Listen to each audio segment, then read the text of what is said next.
बेरमपुर मध्य प्रदेश की वादियों में बसा एक खूबसूरत गांव। लेकिन इस गांव में छिपे थे कुछ ऐसे भयानक रहस्य जिन्होंने उस सदी में निवास करने वाले साहसी लोगों के दिल में भी एक खौफ पैदा कर रखा था।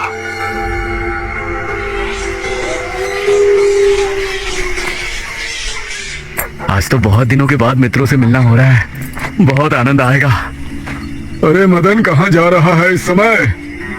पिताजी, मेरे मित्रों से इतने दिनों बाद मिलना हो रहा है। वो सुबह होने पर वापस नगर चले जाएंगे। अरे तुझे पता नहीं क्या, आज शनिवार की रात है। आज के दिन निशिर मोलो गांव में घूमते हैं। पिताजी, चाहे निशिर मोलो आए या नरकासुर, मुझे आज मेरे मित्रों से मिलने से कोई नहीं रोक सकता। ठीक है, लेकिन ध्यान रहे, जैसे ही तुमको उनके कदमों की आहट सुनाई दे और उनका वो मंत्र जिसको वो दोहराते हुए आगे बढ़ते हैं, तो उन्हें बिना देखे किसी ऐसी जगह छिप जाना जहां से ना वो तुमको देख सके ना तुम उनको।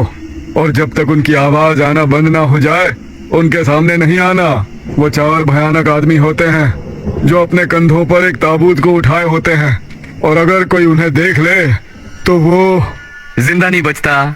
मुझे पता है पिताजी, अब मैं चलता हूँ। यह कहकर मदन घर से निकल गया, लेकिन उसके पिता के चेहरे पर उसकी फिक्र साफ नजर आ रही थी। निशिर मोलो आ जाएंगे और साथ ले जाएंगे। ऐसा लगता है कि हमारे गांव के लोग अभी भी दूसरी सदी में जी रहे हैं। वो तेज तेज कदमों के साथ आगे बढ़ रहा था। कुछ देर बाद उसे जंगल की तरफ एक पगडंडी वाला रास्ता नजर आया। यहाँ से जाऊंगा तो जल्दी पहुंच जाऊंगा, यहीं से आगे बढ़ता हूँ। बिना ज्यादा सोचे वो जंगल के अंदर बने उस पगडंडी वाले रास्ते पर आगे बढ़ गया।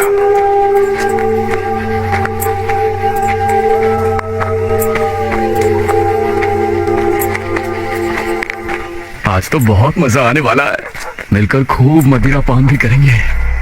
तभी उसे भारी कदमों की आहटों के साथ कुछ आवाजें सुनाई देने लगी। इन आहटों और आवाजों को सुनकर वो एकदम से चौंक पड़ा और उसकी आंखें डर से बड़ी हो गई। भगवान! वो जल्दी से झाड़ियों की तरफ भागा और उनमें छिपकर बैठ गया। वो झाड़ियों की ऊंट में बैठा लंबी लंबी सांस ले रहा था। वो आवाजें अब और ज्यादा साफ होने लगी थी। उसे यकीन था कि अब वो लोग उसके करीब ही आ रहे हैं।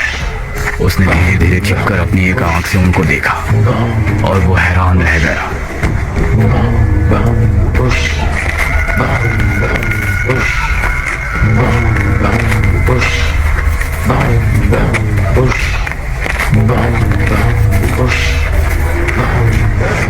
भगवान, मैंने इन्हें देख लिया। हाँ। मदन पूरी तरह से झाड़ियों में छिप गया और कुछ देर अपनी सांस तक रोके वहां छिपा रहा। फिर उसने धीरे से झांक कर देखा तो अब वो लोग कहीं नजर नहीं आ रहे थे। लगता है चले गए। वो वहां से निकला और दोनों तरफ देखा तो वहां कोई नजर नहीं आया। शुक्र है भगवान, उसने एक कदम बढ़ाया ही था कि तभी उसे फिर से वही आवाजें अपने ठीक पीछे से सुनाई देने लगी। उसने एक झटके से पलट कर देखा तो वो चारों ताबूत वाले शख्स ठीक उसके पीछे खड़े थे।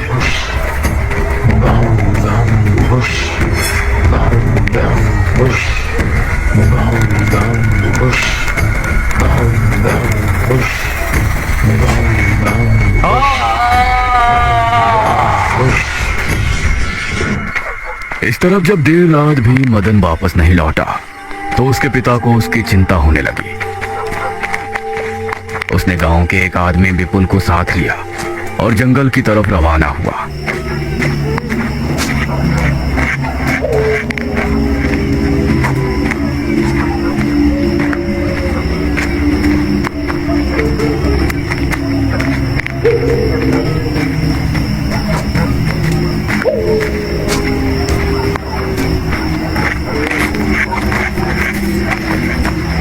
काफी देर बाद एक बरगद के पेड़ के पास जाकर उनके कदम रुक गए और आंखें खौफ से फट पड़ी। उन्होंने मदन को रहस्यमयी परिस्थिति में पाया। उसके चेहरे पर डर और आंखों में खौफ ऐसा नजर आ रहा था कि जैसे उसने हादसे से पहले बहुत ही भयानक मंजर देखा हो। मदन! 400 साल बाद अंधेरा जंगल, सुनसान रास्ता, चारों तरफ सिर्फ पेड़ पौधे और कोहरा। मेघना उनके बीच अकेली खड़ी थी। कोई है क्या? यहाँ कोई है? उसने कुछ कदम आगे बढ़ाए। उसके सवाल का कोई जवाब तो उसे नहीं मिला, लेकिन कुछ टपकने की टप टप की आवाज अब उसे बराबर आ रही थी। मैं यहाँ क्या कर रही हूँ? कौन लाया है मुझे यहाँ पर? वो खुद को वहां पाकर बहुत परेशान थी। तभी उसने देखा कि कोई चीज उड़ती हुई उसी की तरफ आ रही है। वो उसे हैरानी से देखने लगी। पास आने पर पता चला कि वो कोई विशालकाय भयानक पक्षी था। बचाओ! मेघना उससे बुरी तरह से डरकर भागने लगी और वो उसका पीछा कर रहा था। मेघना ने उसे पीछे पलटकर देखा तो वो उसको पकड़ने ही वाला था, लेकिन तभी मेघना एक पेड़ से टकराई। उसने देखा कि उस पेड़ से हरे रंग का पानी टपक कर नीचे गिर रहा था। मेघना उस हरे पानी को गौर से देख रही थी। तभी अरे ओ मेघना, उठ जा यार, कब तक सोएगी? मेघना आंखें मलते हुए नींद से जागी। उसने देखा कि सुबह के 9 बज चुके थे। ओह शिट, हम तो लेट हो गए। तूने मुझे उठाया क्यों नहीं? मेघना अपनी एक पार्टनर ऋषिता के साथ दिल्ली में रह रही थी, जहां वो एक लैब में काम किया करती थी। दोनों ने साथ नाश्ता किया और फिर तैयार होकर अपनी लैब के लिए निकल गई।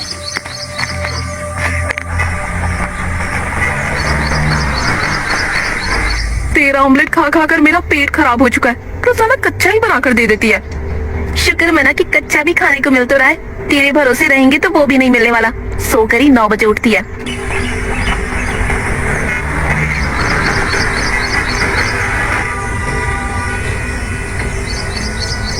ये दोनों लैब में पहुंची और वहां जाते ही इशिता के पास प्रोफेसर जयदेव की कॉल आई। तुम दोनों ने इस बार बहुत समय ले लिया है। जो एंटीडोट बनाने का काम तुमको दिया था वो पूरा करोगे या नहीं? प्रोफेसर साहब, बस ये समझ लीजिए कि काम होने ही वाला है। आप हमें 3 दिन का समय और दीजिए। ये कहकर उसने कॉल काट दिया। तो इतने दिनों से प्रोफेसर को घुमा रही है। आखिर तो ये एंटीडोट तैयार करेगी कैसे? ये सुनकर इशिता ने एक किताब निकाली।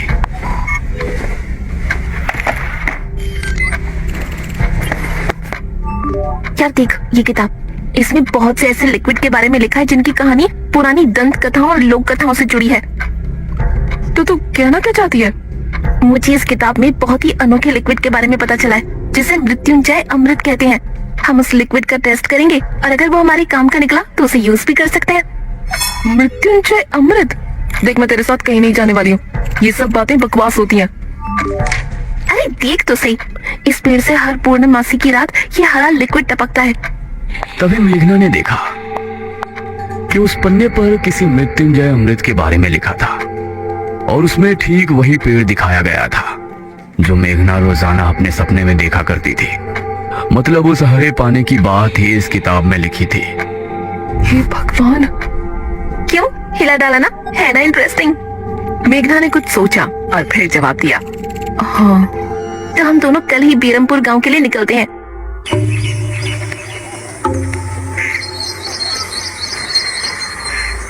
ये दोनों अगली सुबह ही बस से बेरमपुर के लिए निकल गए।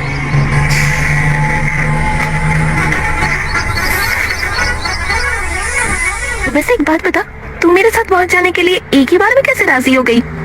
मेघना ने सच को छिपाते हुए कहा, ऐसी अनोखी चीज देखने के बाद भला कौन नहीं होगा जो इसको देखना नहीं चाहेगा? ओहो, ये हुई ना बात। मैंने तुझे पार्टनर बनाकर कोई गलती नहीं की।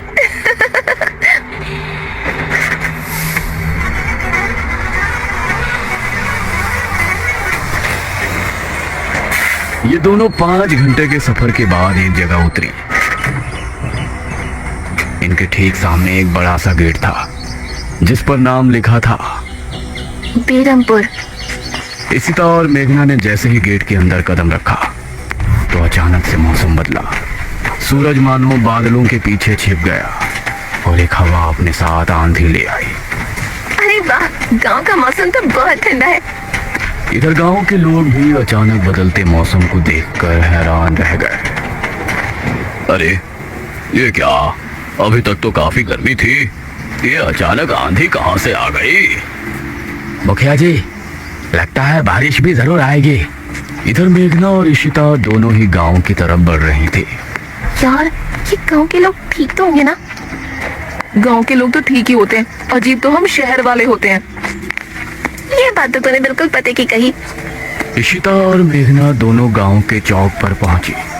वहां एक कुआं भी था और वही मुखिया भी दो आदमियों के साथ खड़ा था। अरे बच्चियों, तुम दोनों कौन हो? अब नमस्ते जी, मेरा नाम इशिता है और ये है मेरी दोस्त मेघना। अच्छा बेटा, वैसे हमारे गांव में किस वजह से आना हुआ? वो असल में वो अंकल, हम लोगों को अपनी स्टडी के लिए 5 गांवों के बारे में लिखना है, इसलिए हम लोग यहाँ आए हैं। इसके बाद और 4 गांवों में जाएंगे। ओह अच्छा, फिर तो ठीक है बच्चों, हम तुम्हारी जितनी हो सके उतनी मदद करेंगे। जी अंकल, क्या हमें यहाँ कुछ दिन के लिए रहने के लिए कोई घर मिलेगा किराए पर? अरे बच्चों, तुमको किराए की घर की क्या जरूरत है? तुम दोनों जब तक चाहो मेरे ही घर में रह सकती हो। ठकुराइन वैसे भी लड़कियों से बहुत प्यार करती है। जी शुक्रिया अंकल।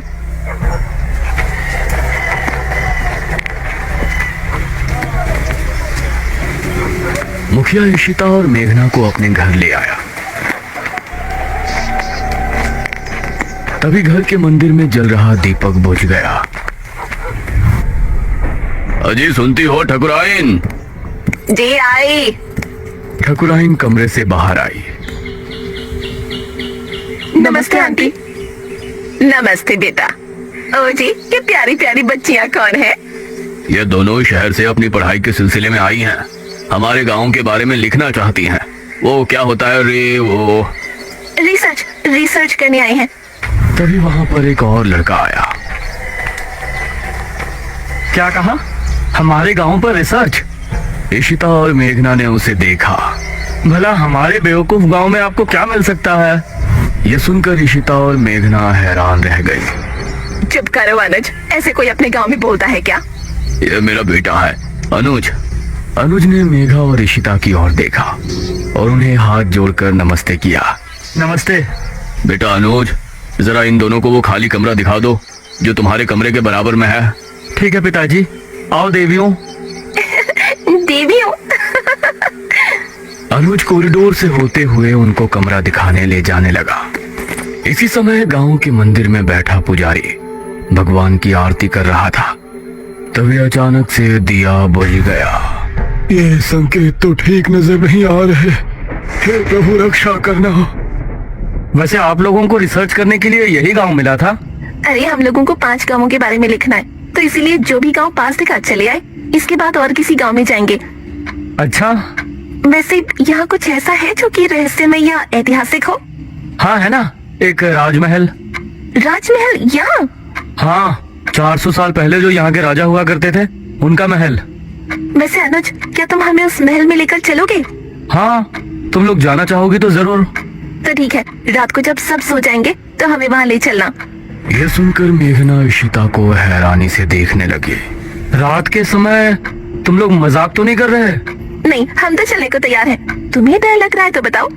मेरा गांव है ये, मुझे क्यों डर लगेगा? ठीक है, ले चलूंगा, लेकिन पिताजी को और माँ को पता नहीं चलना चाहिए। ग्रेट, तो बताओ किस टाइम आ रहे हो? 12 बजे तक पिताजी और माँ दोनों सो जाएंगे। मैं उसी समय तुम लोगों को ले आऊंगा। हाँ सही है। ये कहकर अनुज ने उन्हें कमरे में छोड़ा और वहाँ से चला गया। ये क्या? हम तो उस मृत्युंजय अमृत के बारे में पता करने आए थे ना। अब हम ये राजमहल क्यों जा रहे हैं? अरे उसको सीधा पूछते तो उसे शक हो जाता ना। आज हम राजमहल चलते हैं और फिर कल उसे जंगल जाने को कहेंगे और वहाँ जाकर बातों ही बातों में उसे मृत्युंजय अमृत के बारे में पूछेंगे। ये सही है।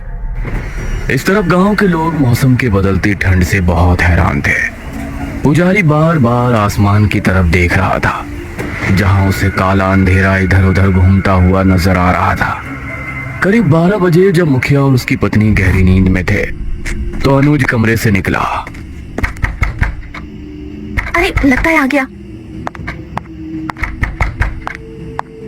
इशिता ने उठकर दरवाजा खोला। हाय अनुज। तुम लोग तैयार हो? हाँ चलो, हम तो रेडी हैं। तो चलो। अनुज इनको लेकर घर से निकला और इन्होंने 2 गलियां पार कर ली थी। उफ, तुम्हारे गांव में हवा इतनी ज्यादा चलती है क्या? रोज तो नहीं चलती, लेकिन शहर की दो लड़कियों के साथ लगता है उनके शहर का प्रदूषण भी आंधी के रूप में साथ आ गया। कुछ देर चलने के बाद ये तीनों एक बड़े से राजमहल के सामने खड़े थे, जिसे देखकर मेघना को कुछ याद आने लगा। ऐसा लगता है कि इस राजमहल को मैंने पहले कहीं देखा है। ये है राजमहल राजा सूरजभान का। वाकई में काफी आलीशान है। ये कहते हुए इशिता ने अपने कैमरे में उसकी एक फोटो ली। हमें खिड़की से अंदर जाना पड़ेगा, इसका दरवाजा सालों से जाम है। ये तीनों एक खिड़की के रास्ते राजमहल में पहुंचे और वहां की हर एक चीज मेघना को जानी पहचानी लग रही थी। इस तरफ गांव में आंधी का बहाव बढ़ने लगा था। सभी अपने अपने घरों में आराम से सो रहे थे।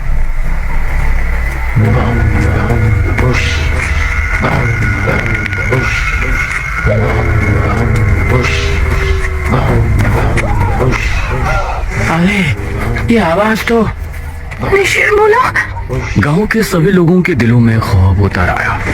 उसी समय मुखिया के कमरे में गांव का पुजारी हड़बड़ाता हुआ पहुंचा। मुखिया जी उठिए। मुखिया चौंकता हुआ नींद से जागा। क्या हुआ पुजारी जी, इतनी रात में आप? गांव में निशीर मोलो की आवाज गूंज रही है, सब बहुत डरे हुए हैं। पुजारी जी, ये कैसे हो सकता है? निशीर मोलो यहाँ कैसे आ सकते हैं? वो तो कई सालों पहले सो गए थे। जरूर कुछ ऐसा हुआ है जिससे वो जाग उठे थे। हमारा मन बहुत विचलित हो रहा है। गांव के सभी लोग अपने अपने घरों में जाग चुके थे और डरे बैठे थे। यह आवाज सभी के दिलों में खौफ पैदा कर रही थी। मेघना, इशिता और अनुज तीनों इस बात से बेखबर राजमहल में घूम रहे थे। ये कैसी आवाज है? हाँ, मैंने भी सुनी। ऐसा लग रहा था कि कोई सिपाही भारी जूतों के साथ गलियारे में चहलकदमी कर रहा है, लेकिन दूर दूर तक कोई नजर नहीं आ रहा था। उसी समय गांव के दो आदमी संपत और कप्ता जंगल की सरहद पर बैठे हुए जुआ खेल रहे थे। अरे संपत यार, चल घर चलते हैं, अब बहुत समय हो गया। ओहो, अब तू हार रहा है तो घर चलते हैं। अरे चुपचाप पूरी बाजी खेल, इससे पहले तो मैं तुझे जाने नहीं दूंगा। हाँ। ये सुनकर कप्ता फिर से उसके साथ पत्ते बांटने लगा। उन दोनों को यह आवाज सुनाई दी। तेज आंधी की हवाओं में उनकी आंखें बहुत मुश्किल से खुल रही थी।